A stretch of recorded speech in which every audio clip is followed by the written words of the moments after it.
ਹੁਸਨੀ ਸ਼ਕਤੀ ਅਜਬਿਆਤ ਬੰਨੀ ਉਹ ਬੰਨਾ ਜੋੜ ਮਾਂ ਜਿਵੇਂ ਧੁੱਪ ਛਾਂਦਾ ਏ ਸੋਹਣੀ ਡੁੱਬੀ ਸੀ ਦਿਲ ਦਰਿਆ ਦਾਮੋ ਐਵੇਂ ਨਾ ਬਦਨਾਮ ਚਲਾਂਦਾ ਏ।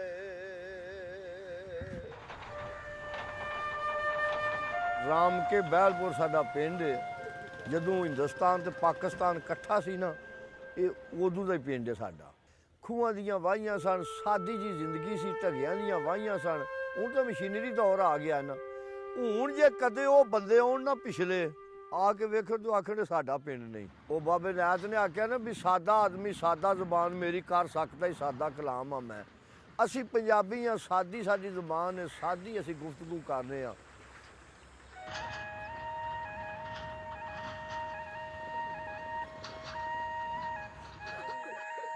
वाह जी वाह।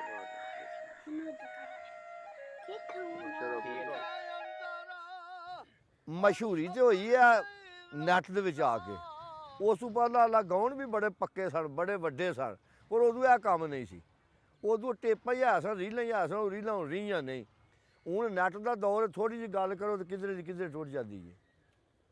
ਅਤੇ ਕਦੇ ਉਸ ਵਕਤ ਨੈੱਟ ਹੁੰਦਾ ਤੇ ਫਿਰ ਪਤਾ ਲੱਗਦਾ ਸਾਰੇ ਵੀ ਵਾਹਿ ਕੋਈ ਬੋਲਦਾ ਪਿਆ। ਆਵਾਜ਼ ਹੀ ਮਾਲਕ ਬੜੀ ਦਿੱਤੀ ਸੀ। ਹੁਣ ਤਾਂ ਅਸੀਂ ਬਾਬੇ ਹੋਏ ਆ। ਵੇਖੋ ਜੀ ਇਹ ਤਾਂ ਘਰੇ ਦੀ ਖੇਤੀ ਹੈ।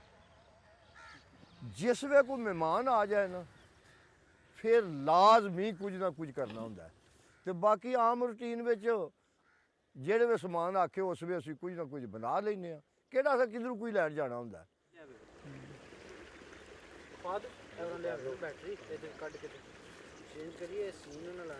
ਉਹ ਸਾਡੀਆਂ ਨਾ ਵੀਡੀਓ ਬੰਦੇ ਹੋਰ ਚਾੜਦੇ ਸਨ ਤੇ ਇਹਨੇ ਆਖਿਆ ਅਬੂ ਜੀ ਮੈਂ ਚੈਨਲ ਨਾ ਬਣਾ। ਮੈਂ ਆਖਿਆ ਪੁੱਤਰ ਤੈਨੂੰ ਪਤਾ ਤਾਂ ਬਣਾ ਲਾ, ਮੈਨੂੰ ਤਾਂ ਪਤਾ ਨਹੀਂ ਮੈਂ ਕੋਈ ਨਹੀਂ। ਇਹਨੇ ਉਹ ਪੜ੍ਹਿਆ ਲਿਖਿਆ ਸੀ, ਇਹ ਪੜ੍ਹਿਆ ਲਿਖਿਆ ਦਾ ਹੀ ਕੰਮ ਹੁੰਦਾ। ਇਹਨੇ ਉਹ ਚੈਨਲ ਬਣਾਇਆ, 28 ਦਿਨਾਂ ਵਿੱਚ ਚੈਨਲ ਹਿੱਟ ਹੋ ਗਿਆ। YouTube ਦੀ ਤਰਫੋਂ ਮੈਸੇਜ ਆ ਗਿਆ ਨੂੰ ਵੀ ਤੁਹਾਡਾ ਚੈਨਲ ਜਿਹੜਾ ਉਹ ਠੀਕ ਹੋ ਗਿਆ। ਉਸ ਮਾਲਕ ਦਾ ਇੰਨਾ ਕਰਮ ਹੋਇਆ, ਫੈਨ ਹੀ ਇੰਨੇ ਕੁ ਬਣ ਗਏ ਨੇ। ਫਿਰ ਕੰਮ ਹੀ ਇਸ ਤਰ੍ਹਾਂ ਚੱਲਿਆ। ਫਿਰ ਉਹ YouTube ਆਇਆ ਨੇ, ਉਹ ਇੱਕ ਉਹ ਸਿਲਵਰ ਦਾ ਕੋਈ ਉਹ ਹੁੰਦਾ ਉਹ ਟੋਰਿਆ ਹੈ। ਉਹ ਚਲੋ ਜਿਹੜਾ ਬਟਨ ਹੈ ਉਹ ਨਾ ਟੋਰਿਆ। पहले कोई आइडिया नहीं सी ना वीडियो बनाने का और ना ही कोई इस तरह को कैमरा चलाने का, बिल्कुल कोई आइडिया नहीं सी। ईवन कि एडिटिंग भी नहीं सी आती और थंबनेल बनाना भी नहीं सी आंदा। मेरा अकैडमी दे विच एक स्टूडेंट सी हाफिज़ जवाद, उन्हें मैनू पहली दफ़ा अपने सिस्टम के उत्ते कंप्यूटर के उत्ते थंबनेल बनाना सिखाया। ये वे बजुर्गों को तो पता, उन्हें कलाम पढ़िया तो अपलोड कर दिता सा, लेकिन वो बैक एंड ते सारा सिस्टम जिहड़ा है वो अल्हम्दुलिल्लाह मैं ही हैंडल कर रहा हूँ।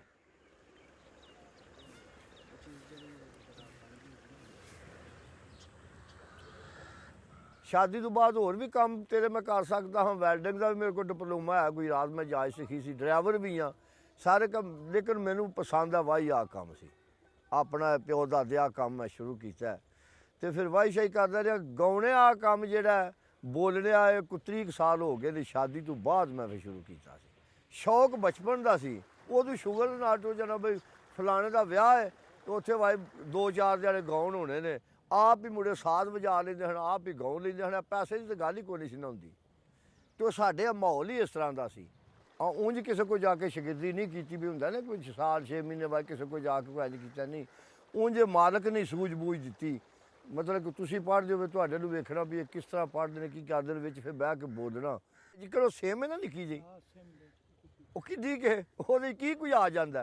ਇਸ ਤਰ੍ਹਾਂ ਇਹਦੇ ਵਿੱਚ ਵੀ ਬੜਾ ਕੁਝ ਸਮਾ ਜਾਂਦਾ, ਜੋ ਕੁਝ ਹੋਵੇ ਇਹਦੇ ਵਿੱਚ ਆ ਜਾਂਦਾ। ਮੀਆਂ ਬਾਊ ਸਾਹਿਬ ਵਰੋਂ ਵੀ ਆਖਿਆ ਵੀ 14 ਤਬਕ ਇਸ ਦਿਲ ਦੇ ਅੰਦਰ ਤੰਬੂ ਵਾਂਗੜ ਤਾਣੇ।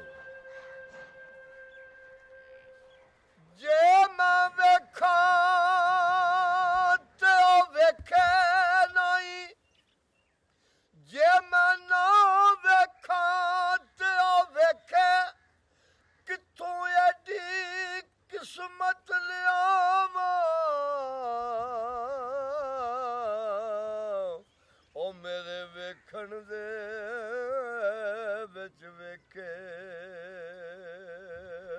ਆਡੀਅੰਸ ਨੇ ਉਹਨਾਂ ਨੂੰ ਤੇ ਇਹੀ ਪਤਾ ਲੱਗਦਾ ਕਿ 10 ਮਿੰਟ ਦੀ ਜਾਂ 5 ਮਿੰਟ ਦੀ ਵੀਡੀਓ ਆਈ ਹੈ, ਲੇਕਿਨ 2-3 ਘੰਟੇ ਲਗਾ ਕੇ ਉਸ ਵੀਡੀਓ ਨੂੰ ਐਡਿਟ ਕਰਨਾ, ਉਸ ਵੀਡੀਓ ਨੂੰ ਅਪਲੋਡ ਕਰਨਾ, ਉਹਦਾ ਟਾਈਟਲ, ਟੈਗ, ਡਿਸਕ੍ਰਿਪਸ਼ਨ। तो फिर कई लोग जिन्हें नहीं पता वो आते हैं यार तू यूट्यूब ही पे आप बनाना है, तू कोई जॉब कर लै, तू कोई नौकरी लग जा। लेकिन ये बहुत अच्छा प्लेटफार्म है, अगर ये अच्छा सैटअप चलता रहे तो ये नाल नौकरी कंपैरिजन नहीं कर सकते। सब तो ज़्यादा तो व्यूज़ जोड़े ने वो पाकिस्तान दे आ रहे हैं और बाकी जिन्ने भी मुल्कों दे आ रहे हैं, और तू सैकंड नंबर पर आ जाता इंडिया, चढ़दा पंजाब।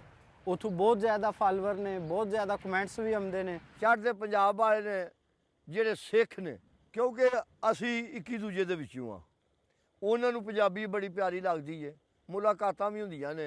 ਤੇ ਨਾ ਮਿਲੀਏ ਤਾਂ ਮਿਲੀਏ ਨਹੀਂ, ਉਹ ਜੇ ਮਿਲੀਏ ਤਾਂ ਹੱਸ ਕੇ ਮਿੱਠਾ ਬੋਲ ਅੰਦਰ ਵੜ ਲਈਏ, ਉਹ ਦਿਲ ਅਗਲੇ ਦਾ ਖਸ ਕੇ। ਮੇਰਾ ਦਿਲ ਜਿਹੜਾ ਉਹ ਤੇ ਮੇਰੇ ਕੋਲ ਕੋਈ ਪੁੱਛੇ ਨਾ ਜੇ ਖੁੱਲਾ ਹੋ ਜਾਂਦਾ, ਮੈਂ ਖੁਸ਼ ਹੋ ਜਾਂਦਾ ਵੀ ਮੇਰੀ ਵਜ੍ਹਾ ਨਾਲ ਬੰਦੇ ਖੁਸ਼ ਹੋਏ ਨੇ ਤੇ ਮੈਨੂੰ ਉਹ ਫੋਨ ਕਰ ਦੇਣ ਤੇ ਮੈਂ ਤੇ ਫਿਰ ਤੇ ਨਾ ਕਰ ਬੰਦਿਆ ਮੇਰੀ ਮੇਰੀ, ਉਹ ਨਾ ਮੇਰੀ ਨਾ ਤੇਰੀ, 4 ਦਿਨਾਂ ਦਾ ਮੇਲਾ ਦੁਨੀਆ ਤੇ ਫਿਰ ਮਿੱਟੀ ਦੀ ਢੇਰੀ। ਇਹ ਦੁਨੀਆ ਤੇ 4 ਦਿਨ ਦਾ ਮੇਲਾ। ਵੇਖੋ ਜੀ, ਦੀਵਾ ਬੁਝ ਤਾਂ ਸਕਦਾ ਨਹੀਂ, ਮੈਂ ਨਹੀਂ, ਮੇਰੇ ਬਾਅਦ ਕੋਈ ਹੋਰ ਹੋ ਜਾਏਗਾ, ਕੋਈ ਉਦੋਂ ਹੋਰ ਹੋ ਜਾਏਗਾ, ਇਹ ਰਹਿਣਾ ਬਲਦਾ। ਉਂਝ ਘੱਟ ਬੜਾ ਹੋ ਗਿਆ ਨਾ ਹੁਣ, ਉਹ ਮਾਹੌਲ ਨਹੀਂ। ਹੁਣ ਬੱਚਾ ਹੋਸ਼ ਸੰਭਾਲਦਾ ਜਾਏ, ਚਾਹਦੇ ਨੇ ਇਹਨੂੰ ਜਾਂ ਟੈਂਕੀ ਲਵਾਓ, ਕਿਸੇ ਮੁਲਕ ਦਾ ਵੀਜ਼ਾ ਹੋਵੇ ਬਾਹਰ ਹੀ ਜਾਏ ਤਾਂ। ਤੇ ਲਾਲਚ ਜਿੱਥੇ ਆ ਜਾਏ ਉੱਥੇ ਕੰਮ ਖਰਾਬ ਹੁੰਦਾ। ਤੇ ਸਰਕਾਰ ਆਂਦੇ ਨੇ ਉਹ ਜਿਹੜੀ ਯਾਰੀ ਵਿੱਚ ਲਾਲਚ ਹੋਵੇ ਤੇ ਉਹ ਕਦੇ ਤੋੜ ਨਹੀਂ ਚੜਦੀ, ਚਾਦਰ ਲੀਰੋ ਲੀਰ ਮੁਹੰਮਦ, ਉਹ ਜਿਹੜੀ ਕੰਡਿਆਂ ਦੇ ਨਾਲ ਅੜਦੀ। ਆ 2 ਵਾਰੀ ਆਵਾਜ਼ ਮਾਰੇ ਤੂੰ ਦੱਬ ਕੇ, ਤੇਰਾ ਆਵਾਜ਼ ਥੱਕ ਜਾਏਗਾ, ਤੂੰ ਆਖੇਗਾ ਯਾਰ ਮੈਂ ਥੱਕ ਗਿਆ, ਤੂੰ ਸੁਣਿਆ ਨਹੀਂ। ਤੇ ਅਸੀਂ ਤੇ ਅੱਲਾ ਦੇ ਫਜ਼ਲ ਨਾਲ ਸਾਰੀ ਰਾਤ ਪੈ ਕਲਾਮ ਬੋਲਦੇ ਹਾਂ ਤੇ ਸਾਨੂੰ ਪਤਾ ਹੀ ਨਹੀਂ ਲੱਗਦਾ।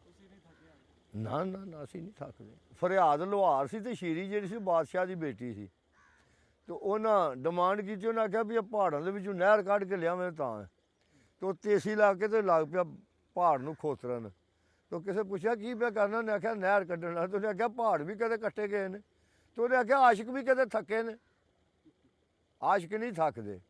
ਆਪ ਬੁਲਾਵੇ ਆਪੇ ਹੀ ਬੋਲੇ ਅਤੇ ਆਪੇ ਕਰਦਾ ਹੂੰ, ਕਾਮਲ ਮੁਰਸ਼ਿਦ ਮਿਲ ਜਾਏ ਬੁਲਿਆ, ਫਿਰ ਨਾ ਮੈਂ ਰਹਿੰਦੀ ਨਾ ਤੂੰ। ਸੁਭਾਨ ਅੱਲਾਹ।